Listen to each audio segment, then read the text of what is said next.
Seems fair to me. Fair decision.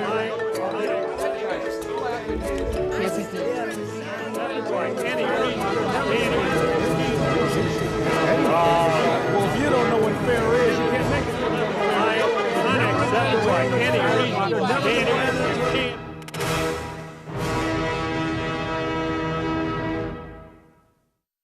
Donnybrook is made possible by the members of the 9 Network.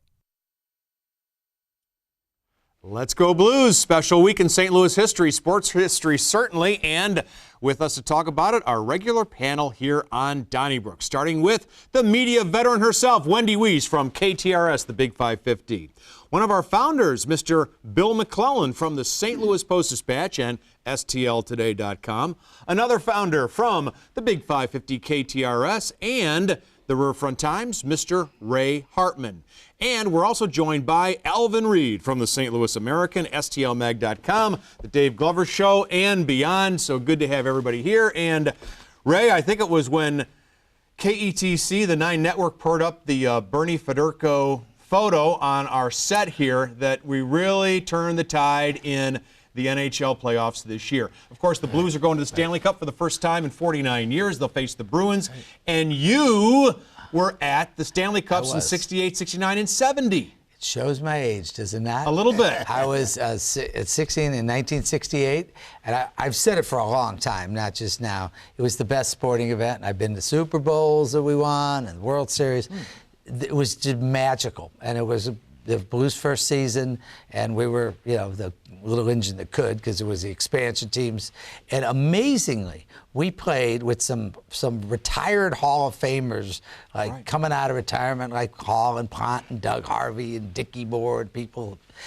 We actually played them to 1-goal games, but more important, in our division, there were these great Game 7s that would go to overtime, and fans would actually stay after the players left singing When the Blues Go Marching In. And that, I would happen to be there, fortunately, a couple nights ago. Wow. And it was such a wonderful thing for St. Louis, and it is one of those times, I know it's schmaltzy, where sports brings everybody together. It's Let's Go Blues, we're going to win the Cup.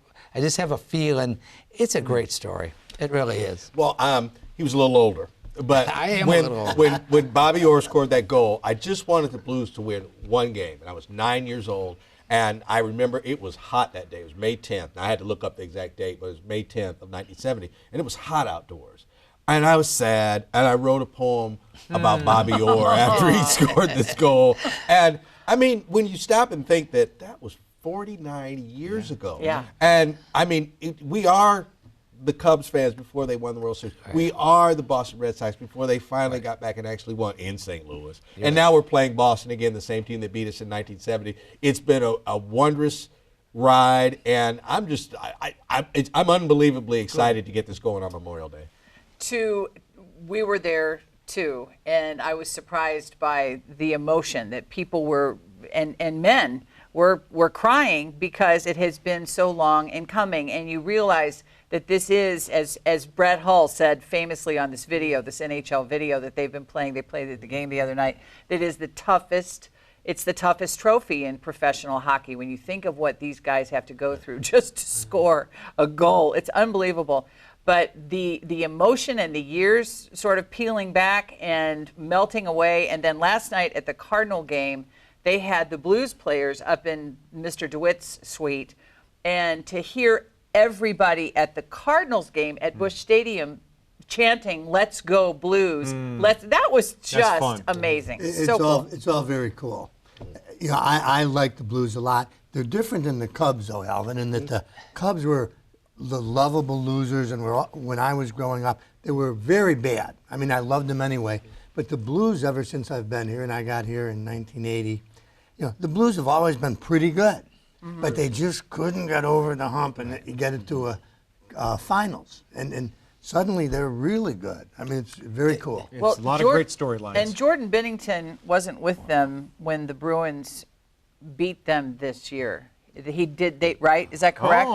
Yeah, Jordan Binnington. Good. His story is so ridiculous. And it's one of the interesting sidelights, and it's kind of bittersweet, is that St. Louis and Boston are the only cities that have met for in the World Championship Finals in all 4 major sports. Now, we've happened to have lost 2 of them, but we're the only cities, the only time that 2 cities have met in all for the finals. Wow. We met the Hawks, which I also Okay. And the All right. Patriots, Hawks, yeah. and then, of course, In obviously the interest of Patriots time, and we're going to have Rams. to move along. All Wow. right, Wendy. We had all 4 All right, sports. a lot of topics. So go Blues, and let's take a look at some of the other topics that were in the news this week, including Eric Greitens, the former governor of Missouri, has, I guess, told friends, and it's been reported now, that he's going to join the Navy again. He's going to go to the Middle East as a Navy SEAL, and he has plans to write his 4th book.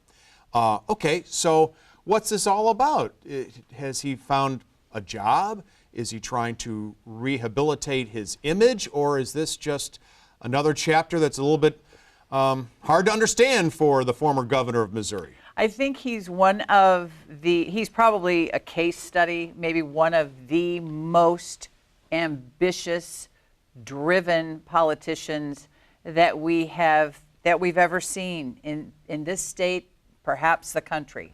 So that he would take having to leave the governor's mansion as the end just doesn't make any sense. That's not who he is. So I would not be a bit surprised if this is his first step back on the trail to, possibly taking the seat of Senator Blunt if and when. That's been speculated about, and I speaking personally for myself, he's going to have to do a lot of. He can't rehabilitate himself. I was just going to say I agree with everything you said, except I will say that he truly, and I think it transcends party lines, and he didn't have any real ideology that. Or if he did, we didn't know what it was. He really established himself as just a bad guy. I mean, with a great resume, a guy with an amazing resume, of course, a Parkway grad, but which is that in itself is great. But I mean, Navy SEAL, Road Scout, all this. But add it all up, look at the totality of his career, his private life and his public life. Such an amazingly cynical person, and I think the fact that he's leaving Missouri is a good thing. Well, it's a comeback, though, and I think that he'll make his comeback in Missouri, and I don't think you can ever sell him short. I mean, just watching his commercials, remembering them with his Gatling gun, it appealed to people, and I think you can never count Greitens out. Well, it appealed to people then, but now I think a lot of people be like me and say, he's sitting about that, so how do I get it back together? Oh, that's right, the military. And I think it's totally disrespectful to the military that this is a move to get me back into politics. This is not a move to defend his country or defend our rights. This is a move to get him back into politics. Like Ray said, it's totally cynical. And anybody who believes this guy is actually about anything other than himself is being duped. Here's the way I look at it. Maybe I'm being duped. I'm not his follower. But just because he's joined the military doesn't mean he's going to make a political comeback. It would be outrageous after all the testimony that has been given under oath by the woman with whom he had an affair, given all the stories that she shared that are now public knowledge. Anthony Weiner came back. No, Anthony Weiner did not come back. Yeah, he tried. He tried. He's gone. President Trump, Charlie. President Trump. People don't care about this No, stuff I anymore. think they do. I think there's more on Greitens than there is on Trump ever. I mean, we have page after page of sworn testimony about the most lurid details, and it's possible, is it not, that he just wants to get out of the country because he wants to be able to walk around somewhere where people don't recognize him. No. I'll give you the working title. Right. The working title of his book will be Kim Gardner Wrecked My Life and God Saved Me. Alvin's right. It's going to be. Charlie, it's all their fault. I'll take that bet. Charlie, he ain't running away I'll take that bet. And Blunt would kill him. I hope he does run against Blunt. He ain't running away from anything. Alvin's right. I have to say, no one's going to fall for that, including the donors. No one's going to attach their going to donate to that. What's the old saying? Nobody went broke underestimating the American people. Yeah, that's true. But he is a very. He's you smooth. mentioned. He's smooth. I think the dark money part of him was the worst of all of it, and I think he's a very cynical human there being. Were people the dark money's not that bad. Yes, it is. No, it isn't, because Wesley NFL gets dark money, and you never complained once about that. The ACLU gets dark money. It's only when Eric Greitens or Rex Singfield are attached to dark money that you get upset about. Eric Greitens can Only live the with rest of his life, and whatever he wants to do, wish him well. But the idea of him being the idea of him being a politician. All right, one at a time. Bill, I want to ask you about Bruce Frank, state representative, who announced he's resigning, not retiring. He's way too young to retire. But he's had some issues in the past, including he's been accused of falsifying timesheets. He said that he was working for Slate, a jobs training program in St. Louis, when he was clearly in Chicago and Washington, D.C. So there's that. And Slate is now being investigated by the Department of Labor as well as the state auditor. And the director of Slate recently resigned. He says he's leaving for family reasons and to take care of his mental health. What do you think is going on here? Well, if somebody says they're leaving for family reasons and mental health, I mean, who am I to say that's not the case? And this is kind of the flip side of Eric Greitens. I mean, a man with no resume, who truly came from the streets and was a real hero. I mean, that party on Cherokee Street when he beat the Hubbard machine, it all seemed kind of magical, and it's really sad to see it break down like this. I mean, I don't know anybody who has taken any joy out of it, and I'm sad to see it. And if Mr. Frank says it's because of mental health issues, I figure, I wish him well for it. I agree with that, and with the reasons he's leaving, I hope he, gets his life together or whatever. But there's two things. One, and we're talking about cynicism. The legislators, I don't want to pick on the Republican ones, that were lined up to give him hugs and wish him well. I thought that was as phony as anything that is we have $2 bills, $3 bill. All right, and I think it's one of those things where you move on. Somebody else is going to run or be appointed. I guess they'll be the governor, a special election. So it's kind of built like this is a huge loss for his district, and I'm sorry, it just isn't. All right, he'll do something, he'll be fine, but all this, tears and weeping for him, I'm just not on that. I'm not saying it's a huge loss for the district, Alvin. I'm saying that it seemed like a star was born. Yeah. A couple years ago when he beat the Hubbard machine, I've never seen that. I'm sorry. I just never saw it. I thought, obviously, somebody who is struggling with mental health issues and is upfront enough to say, look, we have a cultural stigma. I want to attack that head on, do what I can to erase that stigma. More power to him. But when as he's walking out the door to do the profanity-laced tweets about the Post-Dispatch editorial board, he could have had a comeback. I mean, if Greitens can have a comeback, Bruce Franks can have a comeback, and I just would have preferred something a little more statesmanlike. His following probably doesn't care what he says no, about I know he doesn't. I've got a different perspective. I know some, and I don't know him. I don't know if any of us know him. I don't know him. But I have a couple friends who do know him well, who just are very, who I trust in secondhand, but who really feel strongly about what a good guy he is. And what I've heard is that he actually was very well liked across the aisle, and so I don't think that was phony. And as I say, you can't really, if you don't know somebody and they say it's mental health issues, you just have to respect that. But he was, I think, genuinely liked. Yeah, I heard that too. I just think it's kind of unusual because he did report last year he was having financial problems. I think he may have filed for bankruptcy or something similar. And so then you leave a job that at least is paying, you're getting a salary, but then he's leaving at what's going to be the most quiet time of the year, the easiest time to accept it, because the rough sledding in the legislature just ended on Friday. Now he kind of coasts until January. So the whole thing doesn't make too much sense to me, but I guess we'll find out. Principled. Alvin, I want to ask you about the residency in the city of St. Louis. Some city leaders are now saying that it shouldn't be a requirement to live in the city to have any job that's a city job because it's so difficult to find people to do everything from cutting trees to being a police officer. Judge Jimmy Edwards and apparently the police chief, John Hayden, have said they would like no residency rule for the first time in years for the police force, meaning you could live in Baldwin and be a police officer in the city of St. Louis.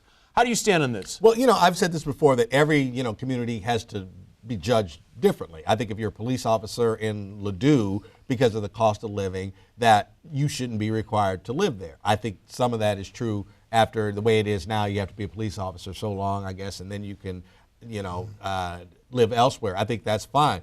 But there are jobs within the city of St. Louis or any community where you have to live in that city. And if you're a non-elected person, like you're the city manager, or you're the head of the Parks and Recreation Department, things like this, you need to live in that municipality or that city. So you just can't say carte blanche, no one has to live in the city of St. Louis, because 90% of the employees of the city of St. Louis will not live in the city of St. Louis if this passes. I disagree. I think you should. I think it's I'm all about regionalism and city county being together. And to me, where someone lives and where they work has nothing to do with each other. And the fact that you're in a government doesn't mean, the smaller you think about all these 88 municipalities in St. Louis County, if they had that rule, it would make it a ridiculously small pool to draw from for their communities. And just because St. Louis is a bigger place, I don't think it should have anything to do with it. I think Alvin's right. I mean, first of all, I think, I support Jimmy Edwards completely. And if Jimmy Edwards says that the city police need to drop the residency rule, they should drop the residency rule. But for workers in the city, and not just department heads, but if you work at City Hall, if you have any kind of a city job, I think you ought to live in the city. Agreed. And a matter of fact, I think even in the small, in Velda Village, I think if you're a city clerk in Velda Village, you should live in Velda Village. Example. I don't think so. I'm the lady or gentleman who's in charge of snow removal in the city after snow. Exactly. And I live in Chesterfield, so every time it snows heavy, I can't even get to work. Now, does that make sense? No. No. Here's the deal, though. It's got nothing to do with the residency. They claim they can't find tree maintenance people. No one can. There's a labor shortage in every industry, and the police shortage is nationwide. Seattle can't find cops. Indianapolis can't find cops. But that's the not county the can't find residency cops. rule, though. I know, exactly. So the city leaders have misdiagnosed the problem. They're saying it's the residency rule. It's not that. It's the worst labor market, for employers anyway, in 50 years. So you can change the residency rule. They're still not going to get people. I think it would help a lot. The city says, the police chief and Jimmy Edwards, the commissioner of public safety, says that if they could only, they look at the pool of applicants, and if they could only hire outside the city, it would help. And I say, it might not solve everything, Charlie, but if it helps, it helps. I don't think it will. If the waiver isn't, if they're not seeing any response to, people taking advantage of the waiver over residency, then that tells you something. I mean, and what are they down, 130?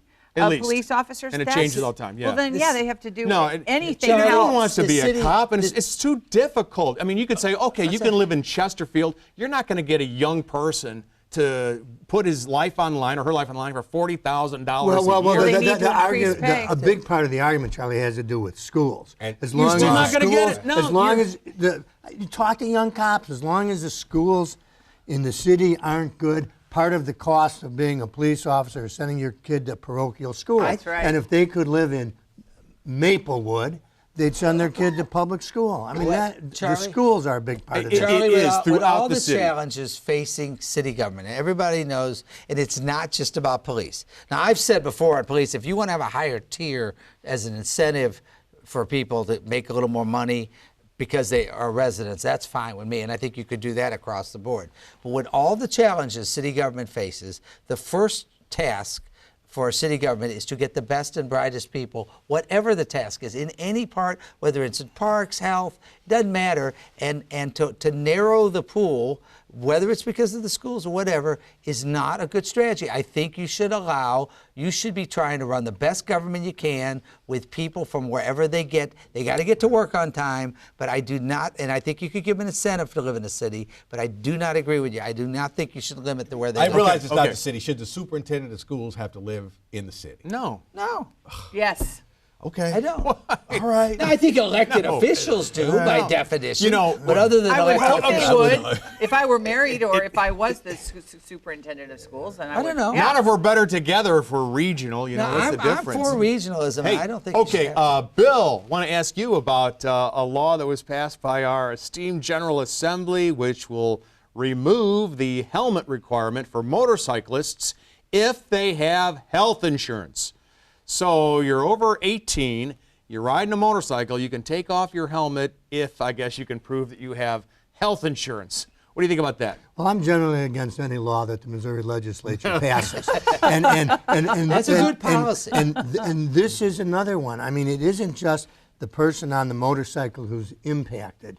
If you have a fender bender with a motorcycle and the person's wearing a helmet, things might be okay. But if he's not wearing a helmet and crashes into the curb, he's either dead or in a persistent vegetative state. Yeah, terrible situation. And there's a public health care cost involved because health insurance doesn't cover everything. I think it's a bad idea. If you're going to be on a motorcycle, I think that society ought to be able to require you to wear a helmet. One of the legislators compared the motorcycle rider to the occupants of a convertible, with the top down, except that they're probably they should be wearing their seat belts and they are protected by the body of a 2,000-pound vehicle, we think. I just thought that was unbelievable. And an airbag. And an airbag. And I'm like probably everybody at this table, I have seen motorcycle accidents, and you need mental health insurance if you have witnessed a motorcycle accident. I mean, you do. It's awful. I haven't seen one of those. I'm all about people's right to privacy within their own homes. Do what you want within your home. But when you're on the roads, we're all interacting. And to Bill's point, I think there's not only a public health and actually a cost factor involved, but when you're on the roads, we're interacting as a community, and the rights you might have to privacy, not to wear a helmet in your own home, is not the same as when you're out interacting with everyone, and it's a real threat to other people. You don't get those privacy rights when you're in the public, this form of the public square. I disagree, because you look at Illinois where they don't have the helmet law, right? And you don't hear about all these, horrific cases that you're describing. Wait a minute, they would be in the news because Charlie, people ride up and down River Road all the time with the wind going through their hair because that's how they like it, and you just don't hear about the hospitals that Well, these to people. Ray's point about a seatbelt, you're going to require people to wear a seatbelt in a big car. Right. But you're going to say, hey, but on a helmet, you don't need, on a motorcycle, I you have don't an need answer a for helmet? that. Yeah, I have you an don't answer. Neither are enforced. In fact, motorcyclists come to our area every year because we don't enforce any of the rules, right? We have that big jamboree in the they fall. do And in fact, the police officers give them high fives. Right. So it's like one more law the police aren't going to pay any attention to, whether you have a helmet on or off. Well, they Nobody's should. ever gotten a ticket But for it. I have to kind of you were wrong on one thing. A woman came over who runs the emergency room, I think at SLU. She worked in Illinois, and when this came up a few years ago, she testified. She said, I've seen it, over and over and over again. What is a minor accident turns into death or a lifelong hospitalization. I saw it in Illinois. She came here to Missouri and testified against it. So it does have an impact. That does happen with everything, from gambling to alcohol No, but this to isn't You don't end up drugs dead. to people's Helmets and lives motorcycle. are football. How many people have injuries every year because they play football? But at some point, Again. you have to say a human being can do what a human We being wants make to do. them wear a When helmet you- on the yeah. football field. When you're on the We try to roads, minimize Charlie, that. when you're on the roads, we're interacting. It's the same reason that we have interest in the police standards in different communities. We're interacting as a community in a couple ways, at Cardinals and Blues games and when we're driving on the roads. Let me tell you something. If I'm We're riding a community. motorcycle down the River Road by myself, you've With got the nothing to wind do in your with hair. it. We're With not the wind in my talking hair. about the River And- Road. And you know what? We're not talking the River Road. We're if- talking about if a- we're talking about Highway 40. We're not talking about the River Road. Already Highway 40 is plagued by all these motorcycles going like 90 miles an hour. Right. One was going, according to your newspaper, 170 miles an hour last Saturday when it Wow. crashed on St. Charles Rock Road. I don't believe that, but that was the report. That was where the speedometer was Right, frozen. right. Whether or Yep. not that was frozen because that's where it was at, or All right. who knows. A lot of topics. If we didn't get to them this week, we'll get to them next week. Let's go to the old mailbag and see what you had to say about last week's show. My husband and I have watched your program for 30 years. We enjoy listening to the discussion on topics which concern citizens in the St. Louis metro area. Could you please update your set? That from the concerned Carolyn Nicholson of St. Louis. Thanks. There's no reason on earth why women's reproduction choices are being determined by men. Let women decide through female politicians. Men need to get away from this topic. That from Elizabeth Wagner of St. Louis.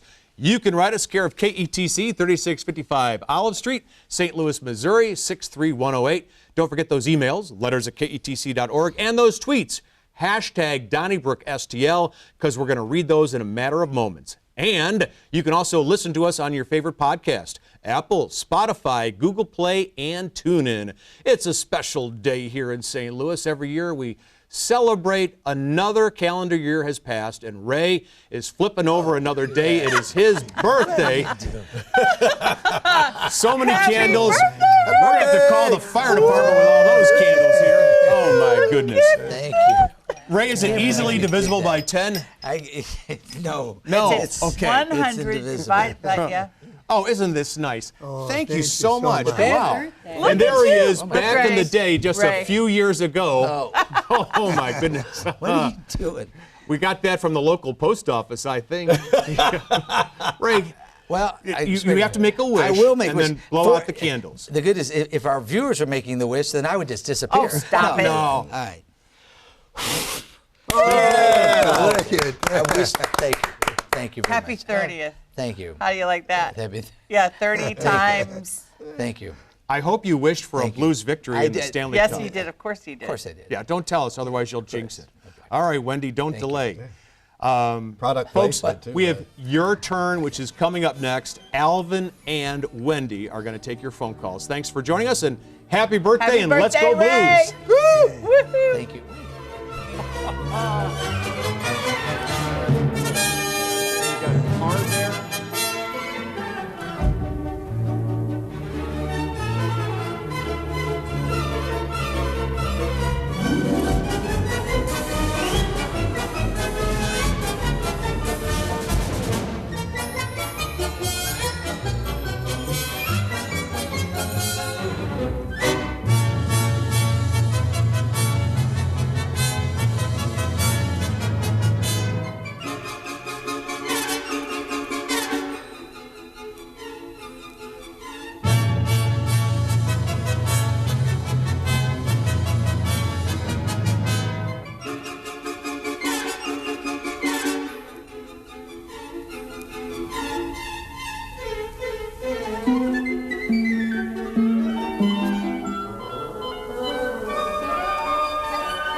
What can we say?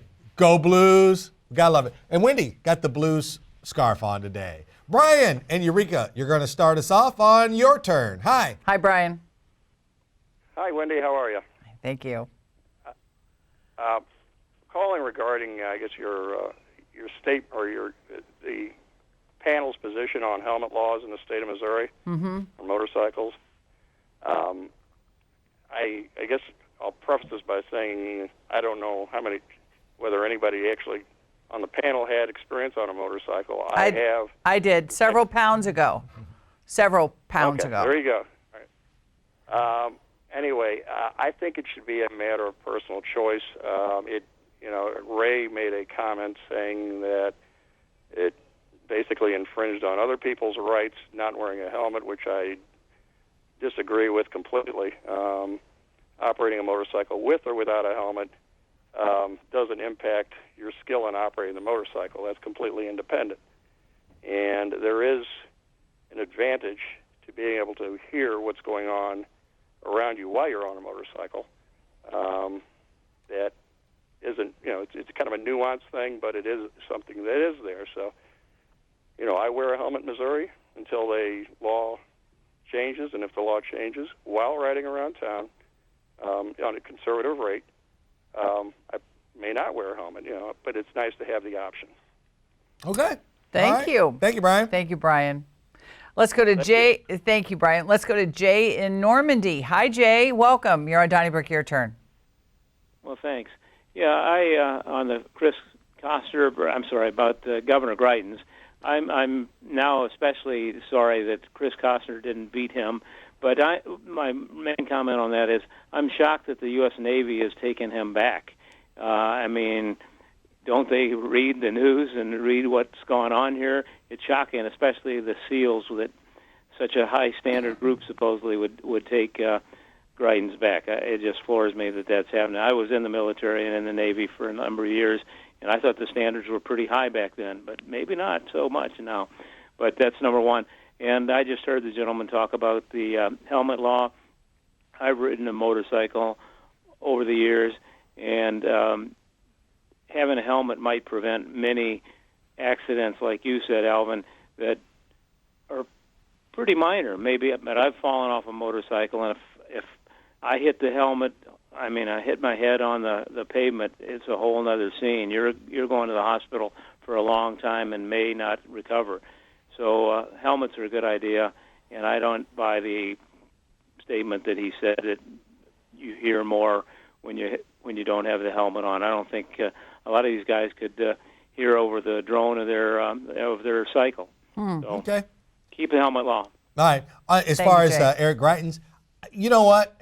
Technically, he was never convicted of a crime, so I think that maybe they have to take him back. There's no reason to turn him down other than, philosophical. But I think that's one reason. But I agree with you. I think there are a lot of Navy SEALs. I think there are a lot of people in the military that would probably have my feeling that, man, you're being disrespectful to what we do. Well, and we had already learned as he sort of ramped up his campaign for governor that they were definitely not approving of his methods and using his time on that elite squad to kind of parlay that into a political career, because that is not who they are. It's not self-aggrandizing in any way, so they were not. That's a great point. I didn't even think of that, and I thought Alvin's point earlier about how disrespectful it was to use the military as a, sort of as a mode of redemption. And so, anyway, Right. Thank you for the phone call. And he could have, if he was going to run for office again, he could have just been doing these meetings and meeting with people and all that. But the joining the military while you're also talking to people about your future in politics, that just doesn't, that's not right good to me. Thanks, all right, Jay. Let's go to Tony in South St. Louis. Hi, Tony. Hi there. How you doing? All right. I'm a long-time listener, and this is going to sound like an old story, but I am with FAR helmet laws because when I was 14, I was riding my bike to school. It slipped out from under me on the ice, and I landed on the back of my head, got a concussion. 2 weeks later, I'm wearing glasses. My prescription did not change for 60 years until I was 74 and got cataracts and had to have LASIK. And I feel that the concussion damaged something in my head because I didn't wear glasses before. I had perfect vision. All of a sudden, I have to wear glasses, and then my prescription didn't change until I had to have LASIK for cataracts. So I am strictly for helmet laws. Okay. Thank All you, right. Tony. Well Thank you said. so much. Well said. We're glad you recovered. Yes. Sorry that you had to endure all of those vision issues, but wow. Let's go to Mario in North City. Hi, Mario. Welcome to Donnybrook. Your turn. Hey, thanks. You guys do a great job on the panel. Thank Love how you. you guys carry on. I love both of you. I just want to say two things real fast. The residency law, maybe we can apply it since we need police officers in the city to the city. As far as Alvin was saying about for government and political positions, yes, city people, I agree, but maybe for police officers, we can maybe do a leniency where we can open it up to fill those spots, possibly, or do some kind of unique secondary deal with St. Louis County cooperation so we could do crossover, apply for a grant, federal funding in some way to offset the budgetary for both police departments. It's like if two unions merge. One union labor wages is a certain amount. then the other union's labor wages is another. When they combine together those health and welfare funds, guess what? Everybody equals out, and everybody appreciates the pension afterward. So my point is, yes, St. Louis County has let's put it out there. They have some of the best pay rates right now, and probably some of the best pensions. But maybe we can help the city get up there with their pay. You know, and that way we can be blended police force. Maybe not one metropolitan government, but a police force. Okay. And there were people that were part of that. Without giving up your municipality police force, like at a Kirkwood, you could still figure out a way that the pay rate in the city would go up. That would help them. That would help them retain officers. That would help them probably recruit officers. I think that would be more helpful than the whole umbrella. Yeah, exactly. Thank you, well sir. done, Mario. Absolutely. Good call. We got Thank some you. tweets, Wendy. Let's go to the Twitterverse at Matthew Dean 616. I wish Bruce Franks well, but he was kind of thrown into a life and a world that he was unfamiliar with and ill-prepared to cope with. We thank you at Matthew Dean. At Craig Riggins, I'm torn on the residency rule. Lifting it would attract top talent to St. Louis city government. However, if you work for the city of St. Louis, you should live in the city of St. Louis. At JDR 1949, the Missouri legislature has never met a law that they approve of. Well, unless it affects choices that women make about their bodies. We thank you at JDR 1949, and your tweets are welcome. Hashtag Donnybrook STL. And that first texter said eloquently what I was trying to say on the show. You said it eloquently. Oh, but in so few words, but that's exactly what I was trying to say. Yep. So great text. Brittany in U City. Hi, Brittany. Hi, Brittany. Hello. I just have two comments. One, as a younger viewer, I totally agree with updating the set with the lady who wrote in for that. Oh, we love our set. I know, but it could be like, a newer basement. Okay. So anyway, my comment, I just wanted to confirm, Alvin, what you said. My dad and stepmom both worked at SLU, the emergency room on weekends, and I can just tell you, I've never been on a motorcycle in my life because they got so many horrendous accidents, and most of them were flown in from Illinois because of the helmet law. Okay. So wow. They believed it did make a huge difference. And no, they don't always get on the news, but every single weekend that there was great weather out, they got just horrific people flown in from the east side. So I'll confirm, that yes, the hospitals do see a big difference. And, I just think that Ray is also correct in that if I drive by and I have to see a sheet covering somebody on the road, I mean, I don't need to see that. And I don't want to see that. So I do think it affects other people. Okay. Oh, it definitely does. And I want to be very, very clear. I was never primary on the motorcycle, clearly because I'm not that coordinated. But even pounds ago, many pounds ago, I was not that coordinated. I was a passenger. I never was the primary driver of I really the did motorcycle. think that you drove a motorcycle. I actually thought that. No, I think I got on a motorcycle once and fell over, so I'm not coordinated enough to handle that. But a passenger I was. So, but that's so interesting that her parents back up what you said, Alvin, about the nurses. So thanks, Brittany. Let's go to Mike and Leslie. Hi, Mike, first-time caller. You're on Donnybrook. Your turn. Hi, guys and gals. Hi. Congratulate Ray for me. All We right. will. Happy birthday. Hey, listen, a little history. I've been riding motorcycles since I was a teenager, and I broke a helmet in half on the side of a Volkswagen Bug when I was about 18. So I have some experience with this. I do believe it's a personal choice thing. When I see somebody not wearing a helmet in another state, I often just think, boy, that guy's not very smart. But that's not my choice. That's his choice. But that's my story. I'm for not having a helmet law. I would never be caught with that one. When my kid was used to riding his bike, his friends would come over. His friend would have to go home if his friend did not have a helmet to ride at my house. Well, and even the little scooters, when the Razors were really popular when our kids were little, all of the public safety people would say, do not even let your children on even a little innocuous scooter. So thank you, Mike. Thank you. I have, if I'm still connected, I have a large and powerful motorcycle now very dangerous, and I don't get on it without a helmet. I would not get on it without a helmet. All right. Thank you so much. Thanks, Mike. All right, let's go to Debbie in Belleville. Hi, Debbie. Hi, how are you? I'm a first-time caller. Oh, welcome. And I think I have a unique perspective on this helmet law. I am a mother of a son who had a motorcycle accident. In this accident, he lost an arm and part of a leg. But he's still functioning mentally because he wore a helmet. Okay. So I think it doesn't just affect the rider. It affects the whole family. Because I could have spent my retirement years taking care of a son who is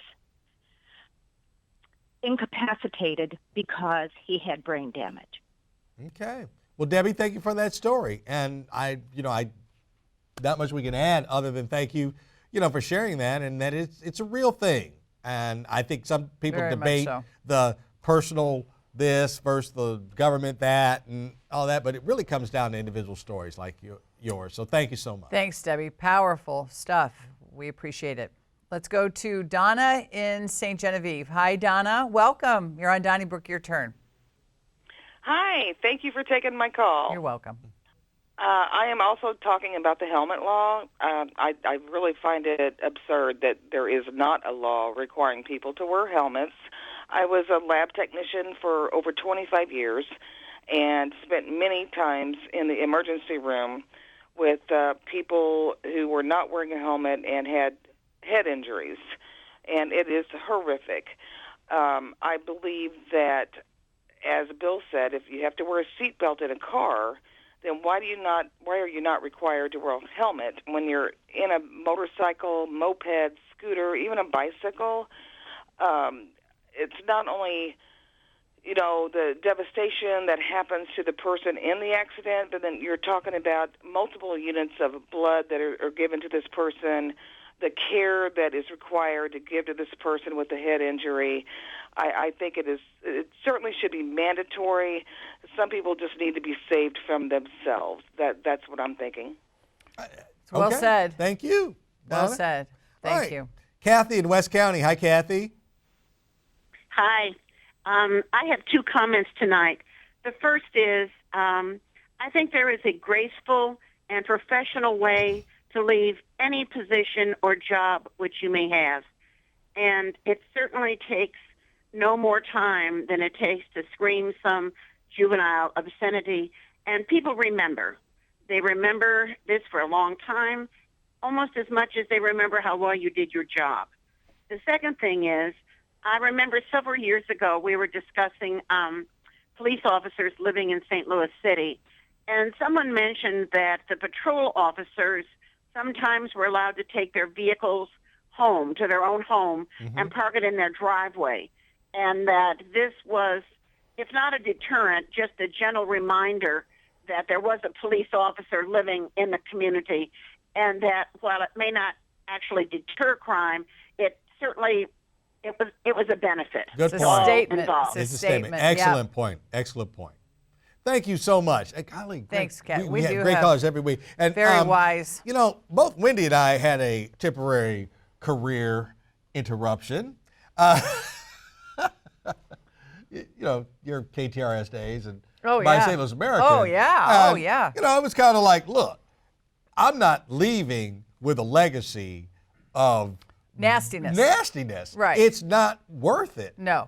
And so the point that you're making is an excellent one. That would follow us to this day. Well, and the point that Bill was trying to make was that the people who voted for Mr. Franks, they don't care about his language. But good point. They should care about his language, because we all believe that coarseness, I think most of us believe that coarseness is something that is not, it's not a benefit, it's not a plus in a culture, in a society. And if Mr. Franks had that promising a career and so many supporters, it's just not necessary, as you said, Kathy, and it takes no time at all just to say thank you, catch you on the flip side or whatever. So he could actually come back and not have anybody throw this, because he was a rapper, wasn't he? And that was actually, didn't that come, some of that stuff came back. And you know, look, regardless of what your personal feelings are, to make it public, like if you had some beef with the St. Louis Post-Dispatch don't tweet editorial, but don't tweet it. Send him a letter. Send him a letter. Just talk to him. Or go down there. There you go. But you're right, Kathy. We're Thank in you so complete much. agreement. Couple of tweets. Crow Girls 7, if helmet laws violate personal rights, then why not do away with seatbelt laws? I wish common sense was a law. Yeah, I know. Very well said. At Holy Star 77, arguing against a helmet law is like arguing against seatbelt laws. It's a matter of public safety, plain and simple. Thank you, at Holy Star 77. Hashtag Donnybrook STL. You can still get one in. Liz in Eldred, Illinois. Now, I always play this game. Tell us where Eldred, Illinois is located exactly, Liz, because I don't know. It's about an hour and a half northwest of St. Louis. Okay, so you're up by... Close to the Illinois River. All right, so you're close to Springfield? No, we're an hour and a half southwest of Springfield. Okay, all right, I see what you're saying. We're over on the Illinois River. Okay, all right. Okay. And it's probably flooded right now, isn't it? Yeah, it's a little high. All right. Wow. You go right ahead, ma'am.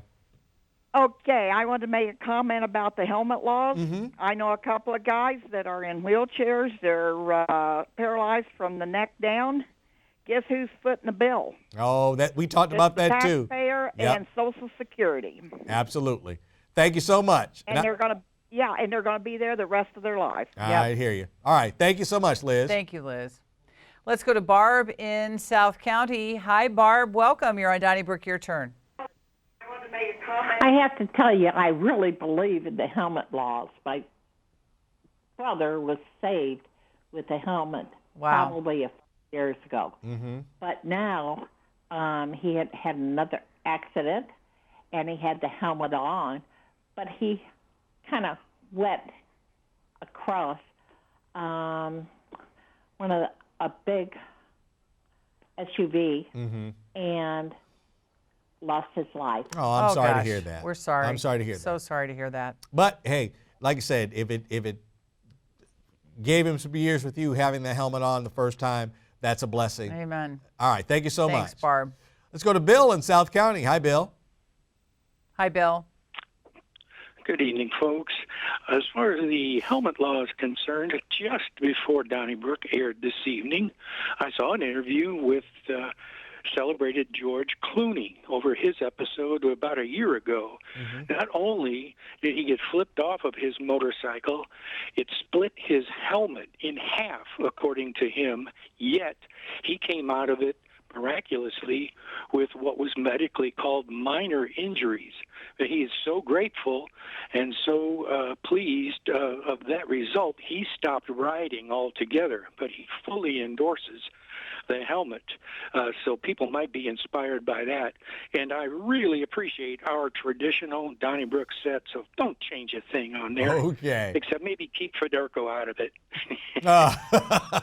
Oh, no. He's part of it now. Staying there forever. That Stanley Cup is coming to this studio We'll because of that mantle. picture. Yeah. And that will be something I cherish the rest of my life, because he's got to bring it here, because I believe that's why all this is happening. I've had several people say that. Yep. I've had several people say that, which makes me want to cry. That's so sweet. I know. Thank you, Bill. Let's go to Dan in St. Louis. Hi, Dan. Welcome. You're on Donnybrook. Your turn. Hello. How are you guys doing tonight? Happy birthday to Ray. Fine, thank you. I wanted to say, in my younger days, I had the idea of becoming a police officer. I live in St. Louis, in St. Louis. And I doubt that I could have been, both for the intellectual aspect of it all, knowing all the intricacies of the law, when you can use a gun, when you can't use a gun, I probably just wouldn't have been trusted with a gun. And my thought was, there are probably a lot of people like me who would love to do something like that, but I don't know why we can't have police officers that don't carry guns, just like we have police officers and detectives. Why do I need a gun to direct traffic, or why would I need a gun to direct traffic, and why can't we have police officers from the city? I'm sure there's people that live in the city that would love to do that, that are utilized for things like directing traffic. Or they have police that go around and follow these guys that are working on the roads or whatnot to keep them safe. Okay. Why do you need a police officer to follow somebody around? Why not for somebody to... I hope Jimmy Edwards ahead. is listening to this, because we have so many great ideas every week, but yours joins the great ideas of this evening. I think that's a valid question, don't you, Alvin? Absolutely. Yeah. Absolutely. Thank you, Dan. Appreciate it. Larry in Maplewood. Hi, Larry. Hi, Larry. Hi, how are you guys? Just fine. I'd like to talk to you about motorcycle helmets. My grandson had a accident on a motorcycle. He had the helmet and the jacket for the motorcycles, and he went and got into an accident over on Gravois. You there? Yeah, we're here. We're listening. Oh, okay. I thought you cut me off there. No. I didn't know. Like I said, my grandson was in an accident, had a motorcycle helmet on, and the vest. And when I got that phone call, I almost died. That he was in the wreck, and he messed up his leg. But the helmet took the blow. Mm-hmm. And if you guys seen the helmet, you would say everybody needs to wear one. Oh, thank you. Yep. Good call. And maybe that's something you should put online, and not you personally, but just one of those things to say, like, this was the helmet after the accident, so you can imagine what the person's head would look like. Oh, gosh. So, thank you, Larry. Thank you, Larry. I'm sure a lot of people are going to take this into consideration. Absolutely. Let's go to Steve in Imperial. Hi, Steve. Welcome. You're on Donnybrook. Your turn. Thank you.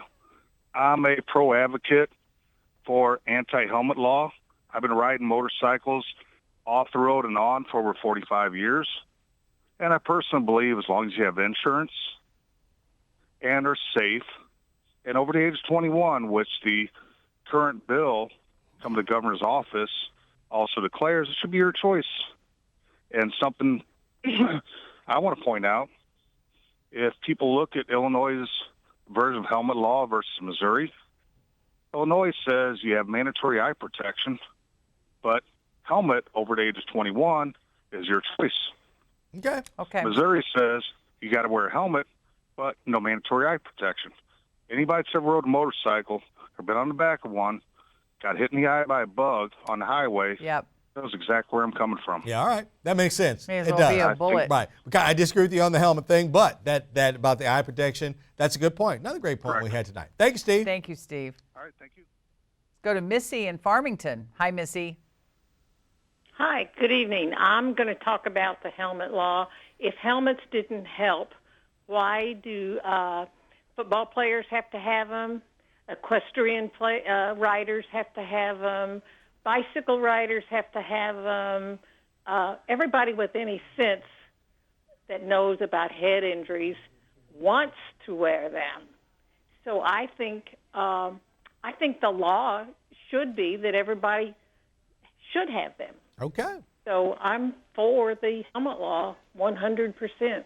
All right. Thank you so much. You're in the majority tonight, Missy. All right. I think you're in the majority of the state, too. That'd be one. I think if we had to vote on that, totally agree. I think the majority would say wear a helmet, even if they've never been on a motorcycle in their life. 2 more tweets. Liz Will, yes, the kids on scooters are scary. Helmets for everyone. Where are the parents? Good question at Liz Will. At Sister Sarah 23, what other safety features does a motorcycle have? Please wear a helmet. I will do what I can to be safe around motorcycles, and I ask them to be safe around my car. All right. Well We're going to said. go to Brian in Hazelwood. And Brian, if you can make it quick for us, we're running out of time. Yeah, I just wanted to say hi to both of you. Thank you. You Hi. and Wendy. And I see you are in despair for the St. Louis Blues, and Wendy. And also, I do agree with the last caller about the helmet law. All right. Thank you, Brian. Thank you We so appreciate much. it. It was great to hear from you, and don't be a stranger. Well, I think we know where they stand on the helmet laws. I'm telling you what. And if you're not convinced, I want you to Google or go to YouTube and look up Evel Knievel Caesar's Palace Fountain. And that's why you should wear a helmet on a motorcycle. Everybody. It's an extreme. Go Blues. Let's bring this Stanley Cup right here to this studio at Channel 9. Have a great night. See you next Thursday. Good night.